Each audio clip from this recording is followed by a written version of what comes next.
Selamat pagi teman-teman semua. Sekarang kita ada di acara Hermina Podcast. Nah, pagi ini kita sudah bersama dengan Dr. Septian, spesialis neurologi ya dok.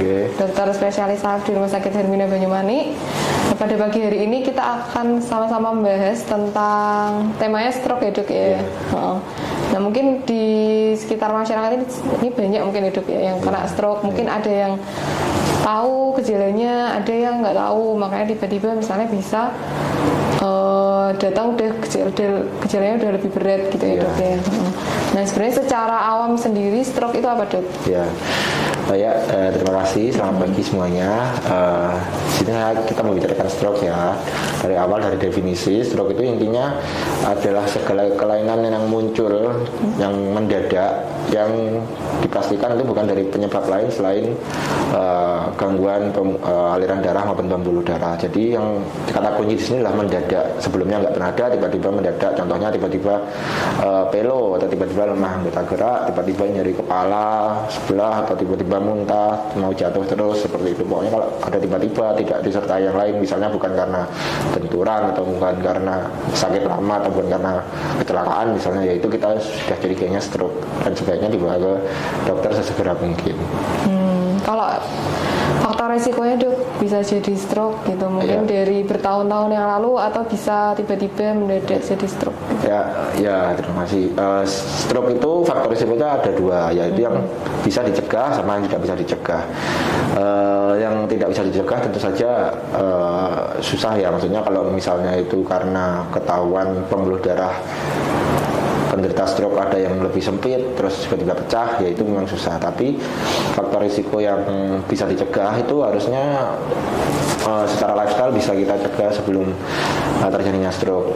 Contohnya misalnya pola makan, jadi diperhatikan jangan terlalu banyak gula, asin-asin, gorengan dan lain-lain. Atau hidup sehat seperti olahraga secara rutin, hindari merokok dan yang lain sebagainya. Atau mungkin sudah tahu kalau di riwayat keluarga ada yang riwayat gula, penyakit darah tinggi atau kolesterol dari riwayat ayah, ibu atau mungkin kakek nenek kandung, ya itu bisa dicegah, maksudnya bisa diatur pola makan, olahraga sedini mungkin tanpa ketahuan duluan mungkin tensi tinggi atau gula atau kolesterol. Berarti memang ada penyakit dasarnya dok ya, darah tinggi, gula bisa jadi stroke juga dok. Ya. Kalau jenis stroke dok mungkin ada macam-macam atau gimana cara membedainnya gitu? Ya, jenis stroke bisa macam-macam, tergantung juga pembagiannya. Yang paling gampang pembagiannya adalah jenis stroke-nya, yaitu satunya pecah pembuluh darah, satunya stroke sumbatan. Jadi aliran darahnya ada yang nyumbat, jadi pembuluh darah seperti selang, ada yang nyumbat, darah nggak bisa masuk otak. Yang dikhawatirkan darah itu membawa oksigen nggak bisa masuk otak kurang oksigen, lama-lama atau mendadak terjadi gejala klinis yang tadi disebutkan seperti pelo mendadak, lemah anggota gerak mendadak satu sisi dan lain-lain. Kalau yang pecah pembuluh darah tentu saja kejadiannya lebih kelihatan, jadi tiba-tiba dari kepala langsung muntah dan lain-lain. Sebenarnya yang sumbatan juga mendadak terjadinya, tapi bedanya adalah yang sumbatan itu kadang ada warning sebelumnya yang kadang diabaikan oleh penderita stroke. Misalnya tiba-tiba pusing hilang sendiri, tanpa dikasih obat, tiba-tiba anggota gerak kaku hilang sendiri nggak dikasih obat, itu nggak terabaikan berulang kali seperti itu. Lama-lama sumbatannya tambah gede, langsung nyumbat pembuluh darah, langsung nggak dapat oksigen otak, langsung jadi stroke. Selain faktor penyebab, stroke juga bisa dibedakan dari stroke yang reversible maupun yang irreversible. Yang reversible jarang terjadi, jadi kita harus cegah yang irreversible. Reversible itu bisa 1 kali 24 jam pelo tapi balik sendiri setelah itu, atau 2 hari pelo atau mendadak atau lemah anggota gerak terus perbaikan sendiri setelah dibawa ke dokter sudah full balik seperti sebelum sakit, yaitu yang namanya reversible. Tapi kalau yang tidak reversible yang lebih banyak, mungkin lebih dari 90% lah statistiknya, sehingga kita harus mencegah yang ini, yaitu yang irreversible itu sudah berbulan-bulan dirawat sudah ini juga ke dokter sejak awal, tapi setelah perawatan yang maksimal dan fisioterapi yang maksimal tidak full seperti sebelumnya, itu yang kita harus khawatirkan. Berarti ada yang bisa kembali, ada yang nggak bisa kembali, ya, gitu ya. Kalau dari keluhannya bisa bedain nggak dok antara yang penyumbatan sama yang pembuluh darah pecah, atau harus dari pemeriksaan apa? Gitu? Ya, yang jelas yang paling objektif tentu saja dari CT scan ya, karena stroke perdarahan maupun stroke sumbatan yang luas itu mirip sama-sama. Gejalanya stroke sumbatan yang luas itu jadi kadang seperti stroke perdarahan, muntahnya tiba-tiba mencrot, nyeri kepalanya sama kepala. Jadi sebenarnya secara objektif harus lewat imaging, entah di CT scan, paling bagus CT scan.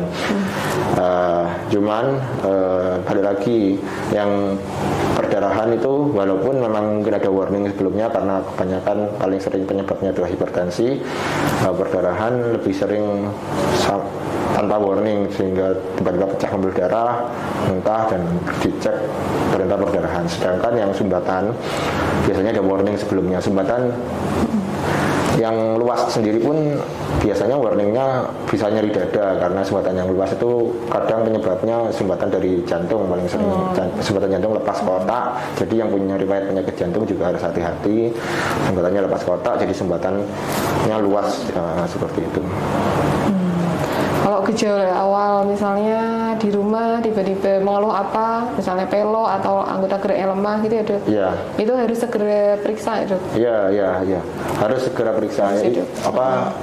Yang harus digarisbawahi sudah kata mendadaknya ya. Jadi masyarakat awam sebagian besar tahunya stroke itu keple sebelah itu saja. Tapi sebetulnya yang namanya mendadak itu kita harus curiga gangguan aliran darah yang pada akhirnya ini bisa stroke. Jadi mungkin saja tiba-tiba pelo, tiba-tiba mungkin susah nelen, atau tiba-tiba nyeri kepala yang hebat, atau mungkin tiba-tiba muntah. Pokoknya namanya tiba-tiba tanpa penyebab yang lain seperti tadi yang saya bilang, mungkin nggak ada habis kecelakaan, habis apa, nggak ada itu, kita harus mikirnya langsung, oh ini mungkin aliran gangguan darah, mungkin stroke, langsung segera dibawa ke dokter, dan bisa mungkin sesegera mungkin, jangan ditunda, karena nanti prognosisnya beda kalau ditunda-tunda. Berarti harus ada keluhan, harus segera periksa ya dok, tahu dan diobatin langsung ya dok ya. Kalau bahayanya atau komplikasinya jangka panjangnya dok, kalau misalnya berobatnya nggak teratur, minum obatnya juga nggak rutin misalnya. Yang harus diingat adalah stroke adalah penyakit dengan penyebab kecacatan terbesar. Jadi nggak cuma menyebabkan kematian top 2, top 3, tapi dia sebenarnya menyebabkan kecacatan ini yang lebih kita sayangkan. Dan sebisa mungkin itulah gunanya kontrol karena stroke. Jadi harus rutin, baik jika diberikan obat dari dokter terutama yang stroke-nya, atau pencegahan atau perbaikannya seperti latihan atau fisioterapi. Jadi tetap harus dilatih, misalnya ada yang lemah anggota gerak tetap harus dilatih biar cepat sembuh seperti itu, entah itu lewat fisioterapi di rumah sakit ataupun latihan sendiri di rumah. Biasanya pasien-pasien stroke sudah diedukasi sama dokternya, jadi sebaiknya dilakukan secara rutin hal-hal yang diedukasikan itu, karena sekali lagi tidak cuma kita memikirkan bahwa ini penyakit yang menyebabkan kematian yang paling tinggi, tapi juga kecacatan. Jadi sebisa mungkin kita kurangi statistik seperti itu. Ada kontrol rutin ya dok? Biasanya jenis fisioterapinya apa aja dok? Atau tergantung dari keluhan pasiennya? Fisioterapinya sendiri jelas tergantung dari tinggalan stroke-nya, dalam tanda kutip sequel stroke-nya seperti itu. Jadi ada yang lemah anggota gerak, ya tentu saja yang di fisioterapi adalah anggota geraknya itu sendiri. Terus mungkin perot atau mungkin susah menelan, itu tentunya fisioterapinya lebih ke arah otot-otot sekitar mulut, mungkin terapi bicara, latihan menelan dan lain-lain. Penting untuk memastikan bahwa seandainya kan kita tahu sendiri mungkin tidak banyak orang yang keluarganya bisa punya waktu untuk dibawa ke rumah sakit untuk fisioterapi. Jadi memang yang terbaik adalah latihan di rumah. Tapi penting untuk memastikan bahwa latihan yang dilakukan di rumah tepat guna, tepat sasaran, sehingga kadang harus dikonsultasikan ke dokter seperti itu, sehingga kembali seperti semua. Memang mungkin tidak 100% kembali sebelum seperti stroke, tapi setidaknya bisa maksimal. Dan itu batas waktunya ada, jadi jangan ditunda-tunda untuk latihan itu. Jadi mungkin selama mungkin paling sering itu 6 bulan setelah serangan itu hasilnya masih lebih bagus dibanding latihan setelah 6 bulan setelah serangan, misalnya seperti itu. Berarti selain obat harus tetap fisioterapi juga. Iya. Kalau ini ya dok, yang terakhir bisa dicegah nggak dok kalau stroke itu sebenarnya? Ya, baik, ini pertanyaan yang bagus ya.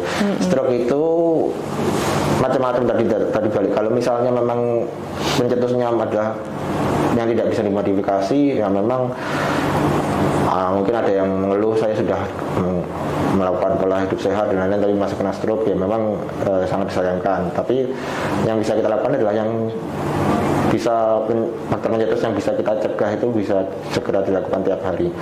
Jadi mungkin gaya hidup sehat mulai dari pola makan diatur, manis-manis, asin-asin dibatasi, terus olahraga yang rutin. Mungkin perlu dilakukan general check up tiap beberapa bulan untuk memastikan tidak ada faktor pencetus penyakit-penyakit seperti stroke, atau mungkin sama ya pencetus penyakit stroke sama jantung itu mirip-mirip karena sama-sama pembuluh darah. Jadi kalau misalnya ada penyakit sebelumnya ya harus segera diperiksakan rutin. Lalu buat para orang-orang yang mungkin keluarganya menderita stroke juga tetap diberikan semangat sehingga cepat sembuh, karena mungkin depresi sehingga tidak memperbesar atau tidak menyebabkan stroke berulang. Terus tadi kan dikatakan harus rutin general check up ya dok ya. Itu harus general check up kalau usia berapa atau sesuai kondisi tertentu aja dok? Ya, baik. Mulai saat ini banyak penelitian yang menyebutkan bahwa sering terjadi stroke sebenarnya pada usia muda. Jadi sebenarnya stroke sendiri ini tidak terlalu pada usia tua, bisa saja stroke pada usia muda juga bisa. Untuk mencegahnya tentu saja kita perlu untuk pola hidup sehat dan tadi juga termasuk general check up. Cuman untuk memastikan mungkin usia berapa nih kita harus ke dokter tiap ini, ya paling aman tentu saja kalau mulai muncul keluhan-keluhan. Pertama kali keluhan-keluhan yang mungkin bisa jadi warning stroke tadi, misalnya nyeri kepala, maksudnya hilang sendiri tanpa ini obat, atau mungkin tiba-tiba tangan berat terus hilang sendiri, atau mungkin coba periksakan dulu ke dokter apakah perlu lebih lanjut dilakukan pemeriksaan rutin tiap bulan atau berapa bulan sekali atau tidak. Jadi itu sebenarnya karena stroke juga bisa terjadi pada usia muda. Kalau misalnya terjadi pada usia dewasa muda mulai muncul hal-hal yang terjadi dalam tanda kutip warningnya, ya sebaiknya dilakukan pemeriksaan. Terus kalau misalnya untuk usia yang mungkin dewasa agak menuju ke usia yang sudah mau hampir selesai masa produktif, ya memang disarankan general check up yang lebih rutin lagi. Jadi mungkin di atas 45 tahun atau di atas 50 tahun ya seperti itu, sehingga dipastikan seperti itu. Tapi kalau yang sebelum itu sudah muncul, sebelum usia itu sudah muncul warning stroke, ya sebaiknya dilakukan general check up tergantung dari dokter yang memeriksanya. Seperti itu. Jadi tetap ada kontrol juga ya dok ya? Iya. Ada pesan-pesan mungkin dok buat teman-teman yang di rumah terkait stroke?